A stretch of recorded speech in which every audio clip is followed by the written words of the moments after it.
గెలిచారు, ఈరోజు మళ్ళీ మమ్మల్ని కించపరుస్తూ ఈరోజు పోస్టులు చేస్తూ ఉన్నారు.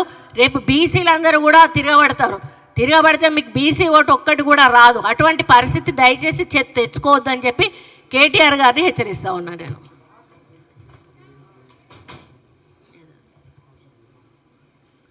చాలా ఉన్నాయి చెప్పాలంటే. వాళ్ళు ఎమ్మెల్యేలుగా ఉన్నప్పుడు వాళ్ళ మీద వచ్చిన అలిగేషన్స్ కానీ, మహిళలను ఏదైనా పని అడిగితే రావాలి అని అడగడం కానీ, కౌశిక్ రెడ్డి మాట్లాడిన మాటలు కానీ, గవర్నర్ గారిని కామెంట్ చేస్తూ మాట్లాడిన మాటలు కానీ, అంటే వాళ్ళకు మహిళల మీద ఏమాత్రం గౌరవం ఉన్నదో వాళ్ళు మాట్లాడిన మాటలు మీకు తెలియంది కాదు. అటువంటి వాళ్ళు మరీ ఇంత హీనంగా, ఇది ఒక అన్నా చెల్లెళ్ళ బంధం అండి, ఇది ఒక అన్నా చెల్లెళ్ళ బంధం. దీన్ని వక్రీకరించి మాట్లాడడం అనేది చాలా బాధాకరం. నేను జీర్ణించుకోలేకపోతా ఉన్నాను. దయచేసి ఈ విషయాన్ని కేసీఆర్ గారి భార్యను అడుగుతా ఉన్నాను, అమ్మ శోభమ్మ ఇది కరెక్టేనా? అదేవిధంగా కవిత గారిని అడుగుతా ఉన్నాను, కవిత గారు ఇది కరెక్టేనా? అదేవిధంగా కేటీఆర్ గారి భార్యను కూడా అడుగుతా ఉన్నాను, అమ్మ ఇది కరెక్టేనా? మీకు కరెక్టే అనిపిస్తూ ఉందా?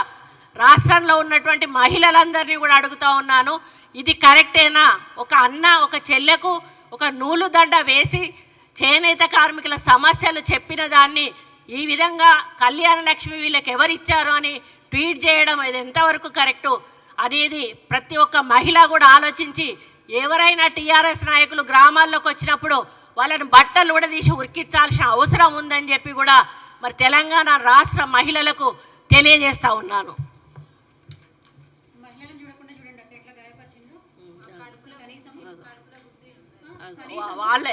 వాళ్ళు ప్రజాస్వామ్య పద్ధతిలో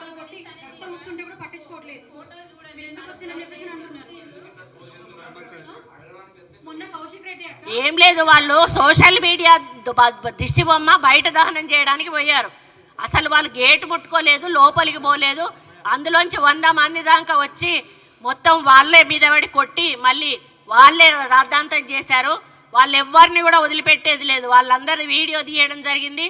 వాళ్ళందరి మీద కూడా చర్య తీసుకోవడం జరుగుతుంది. ప్రజాస్వామ్య పద్ధతిలో ఎవరు ఏమైనా కూడా చేసుకోవచ్చు. వాళ్ళు ప్రజాస్వామ్య పద్ధతిలో చేస్తున్నారు. వాళ్ళు అక్కడ ఏమీ రచ్చ చేయలేదు, ఎవరిని ఇబ్బంది పెట్టలేదు.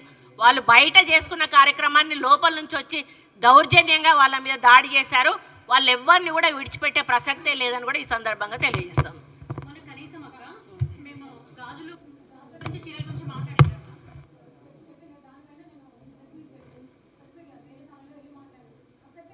మెడలో వేస్తూ వాళ్ళ సమస్యల మాలను నీ మెడలో వేస్తూ ఉన్నాను, నువ్వు తప్పకుండా పరిష్కరించాలి అని చెప్పి ఆయన నా మెడలో ఆ దండ వేయడం జరిగింది.